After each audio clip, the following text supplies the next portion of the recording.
할렐루야. 오늘은 열왕기하 10장 23절에서 31절까지의 말씀을 묵상하겠습니다. 먼저 말씀을 봉독합니다.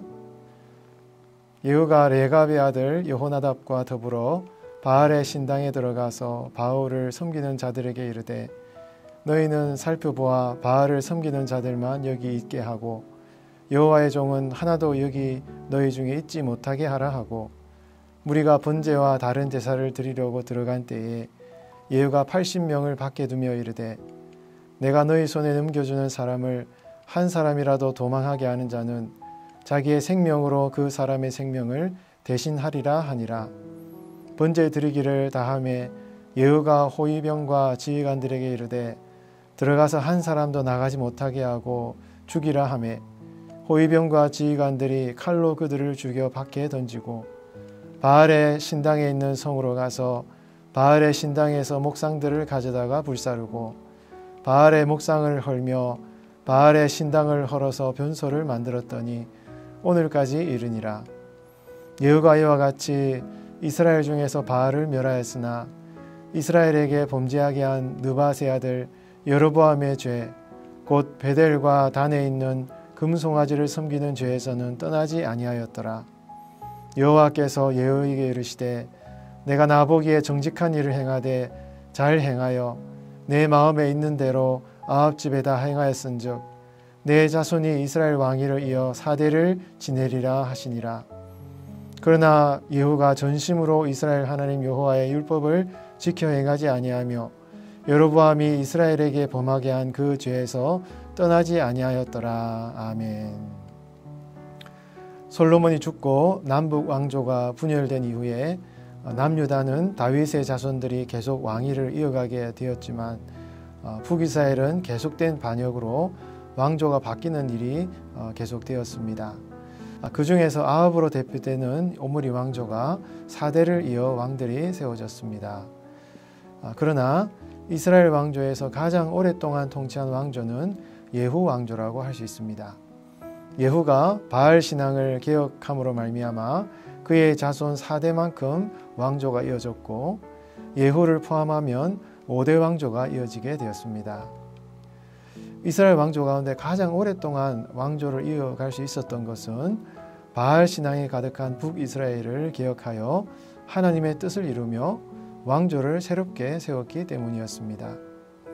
그런데 문제는 예후의 개혁이 완전하지 못하였고 제한적이었다는 사실입니다. 오늘 본문 28절에서 29절에 보면 예후가 이와 같이 이스라엘 중에서 바알을 멸하였으나 이스라엘에게 범죄하게 한 느밧의 아들 여로보암의 죄 곧 베델과 단에 있는 금송아지를 섬기는 죄에서는 떠나지 아니하였더라라고 말씀합니다. 예후는 바알 신앙을 북이스라엘에서 제거하기는 했지만 북이스라엘이 처음 시작할 때 여로보암이 세운 금송아지를 섬기는 죄에서는 떠나지 못했다고 성경은 말씀하고 있습니다. 여러분, 왜 성경은 예후가 금송아지를 섬기는 죄에서 떠나지 못했다고 말하고 있을까요? 이것은 비단 예후에만 해당되는 죄가 아니었습니다. 이후에 북이스라엘 왕들이 죄를 지었고 하나님의 분노를 일으켰는데 북이스라엘 왕들의 죄에 대해서는 항상 관용구처럼 말씀하시는 것이 바로 이 여로보암의 죄를 떠나지 않았다는 것입니다. 왜 북이스라엘 왕들이 여로보암의 죄를 떠나지 못했을까요?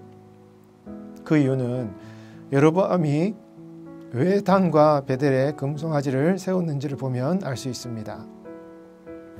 열왕기상 12장 27절에서 29절의 말씀을 보면 다음과 같이 말씀하고 있습니다. 만일 이 백성이 예루살렘에 있는 여호와의 성전에 제사를 드리고자 하여 올라가면 이 백성의 마음이 유다된 그들의 주 르호보암에게로 돌아가서 나를 죽이고 유다의 왕 르호보암에게로 돌아가리라 하고, 이에 계획하고 두 금송아지를 만들고 무리에게 말하기를 너희가 다시는 예루살렘에 올라갈 것이 없도다. 이스라엘아, 이는 너희를 애굽 땅에서 인도하여 올린 너희의 신들이라 하고 하나는 베델에 두고 하나는 단에 둔지라. 아멘. 여로보암이 단과 베델에 금송아지를 세운 이유는 현실적인 정치적인 이유였다는 것을 알 수 있습니다. 자신의 정치적인 이익을 위하여 우상을 섬기는 일을 서슴없이 저지른 것이 여로보암의 치명적인 죄악이었다는 것을 알 수가 있는 것이지요. 여러분, 여로보암이라고 해서 우상 숭배를 하고 싶었을까요? 그러나 어쩔 수 없는 현실적인 정치적 상황이 그를 우상 숭배로 이끌었다는 것을 알 수 있는 것입니다. 우리는 쉽게 그의 행동을 정죄할 수 있습니다. 그러나 여로보암의 상황도 참 쉽지 않았었던 것 같아요. 믿음과 삶의 정황이 배치되지 않을 때 우리는 믿음을 선택하기는 쉬운 것입니다. 그러나 믿음의 선택과 현실적인 이익이 서로 배치될 때 과감하게 믿음의 길을 선택한다는 것은 실제로 우리의 삶의 현장에는 참 쉽지 않습니다. 큰 결단이 필요합니다. 믿음의 선택과 삶의 결과가 서로 배치될 때 과감하게 믿음의 선택을 하는 그러한 삶의 실력을 갖추기 위해서는요, 얼마나 우리에게 치열한 영적 전쟁이 필요한지를 우리가 알 수 있는 것이죠. 성도의 믿음은 교회에서 좋은 신앙적인 환경에 있을 때보다도 어떻게 보면 세상 속에서 살아갈 때, 다양한 이해관계 속에서 갈등할 때 더욱 분명하게 드러나게 된다는 것을 우리가 알 수 있는 것입니다. 여러분, 이러한 삶의 결정 가운데 하나님의 길을 선택하는 믿음의 결단을 위해서 여러분 날마다 하나님의 도우심을 간구하는 성도가 되시기 바랍니다. 이 결단의 순종은 오직 하나님의 성령님의 도우심이 아니면 우리가 할 수가 없는 것이죠. 하나님의 절대적인 은혜가 여러분 필요한 것입니다. 31절에 보면 예후가 전심으로 이스라엘 하나님 여호와 율법을 지켜 행하지 아니하였다라고 말씀하고 있습니다. 하나님께서는요, 전심으로 하나님을 바라보는 그 성도에게 능력을 베푸시는데 예후에게는 그 전심이 부족했던 것이죠. 사랑하는 성도 여러분, 믿음과 삶의 갈등 속에서 하나님만을 전심으로 바라보는 우리 성도가 되시기 바랍니다.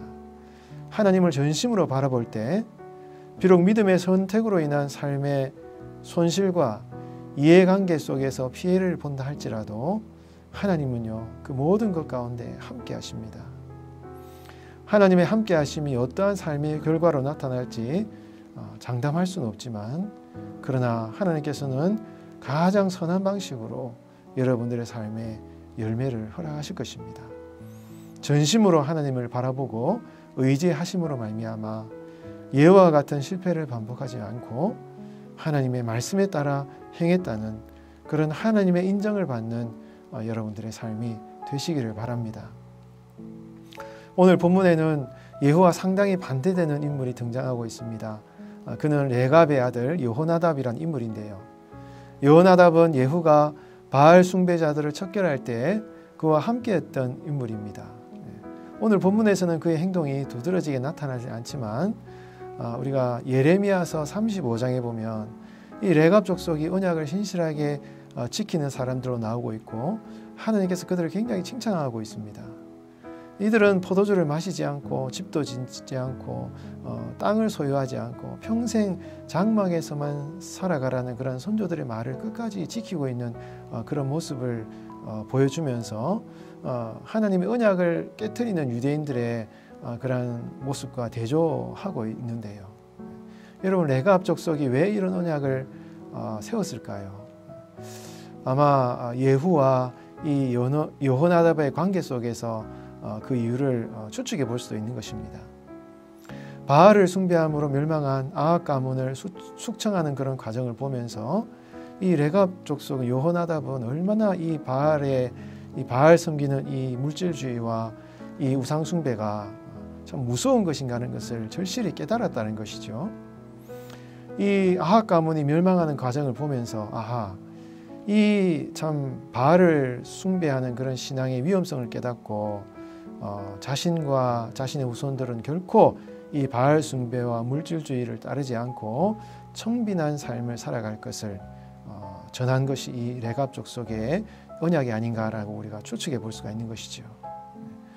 여러분, 레갑 족속과 같은 그런 언약까지는 우리가 필요하지 않겠지만 물질주의와 현실적인 이해관계를 따라서 삶을 선택하는 그 결과와 비록 불편하고 힘들지만 하나님의 믿음의 길을 선택하는 이 두 극단적인 사람들의 삶의 결과와 하나님의 그 평가를 통해서 우리는 믿음의 선택이 어떤 결과를 낳는가 하는 것을 우리가 알게 되는 것입니다. 물질주의로 대표되는 바알 신앙을 따라 살다가 하나님의 심판을 받을 것인가, 아니면 레갑 족속과 같이 비록 힘들지만 하나님의 약속의 말씀을 붙들며 살아갈 것인가. 우리 성도들은 매일 선택의 과정이고 선택이 연속되는 그런 삶을 살아가고 계실 것입니다. 이런 순간에 하나님의 말씀을 선택하고 주님 앞에 인정받는 여러분들의 삶이 되시기를 바랍니다. 그 선택이 정말 쉽지 않은 길이지만 그런 믿음의 실력을 가질 수 있게 해달라고 기도하는, 성령님의 도우심을 간절히 간구하는 여러분들의 삶이 되시기를 바랍니다. 그런 믿음의 선택을 통하여서 오늘도 승리하는 삶을 살아가시는 우리 성도들 되시기를 주의 이름으로 축원드리겠습니다. 같이 기도하겠습니다. 하나님 아버지, 자신의 정치적인 이익을 위하여 하나님께 드리는 예배를 포기하고 오히려 우상을 섬긴 여로보암의 길을 포기하지 못한 예후의 부족한 모습을 봅니다. 믿음의 선택과 현실적인 이해관계가 함께 갈 때에는 믿음을 선택하기가 쉽지만 그것이 충돌할 때에는 그 길을 택하는 것이 참 어려운 우리의 모습을 봅니다. 주님, 우리의 연약함을 도우셔서 매일 선택과 결정의 순간을 만나는 우리 성도들에게 믿음의 길을 걸어갈 수 있도록 힘과 능력을 더하여 주시옵소서. 여로보암과 예후의 길이 아니라 레갑 족속처럼 일관성 있고 성실하게, 비록 불편하고 힘든 길이지만 믿음의 길을 선택할 수 있는 우리 성도들 되게 하여 주시옵소서. 결국은 그러한 선택의 결과가 가장 최선의 길이며 선한 열매를 맺을 수 있도록 그 결과마저도 우리 하나님께서 선하게 인도하여 주시옵소서. 오늘 하루도 세상을 살아가는 우리 할렐루야 교회 성도들의 삶을 축복하시고 날마다 도우시는 성령님의 인도하심 안에서 승리할 수 있도록 함께하여 주시옵소서. 거룩하신 예수님의 이름으로 기도하옵나이다. 아멘.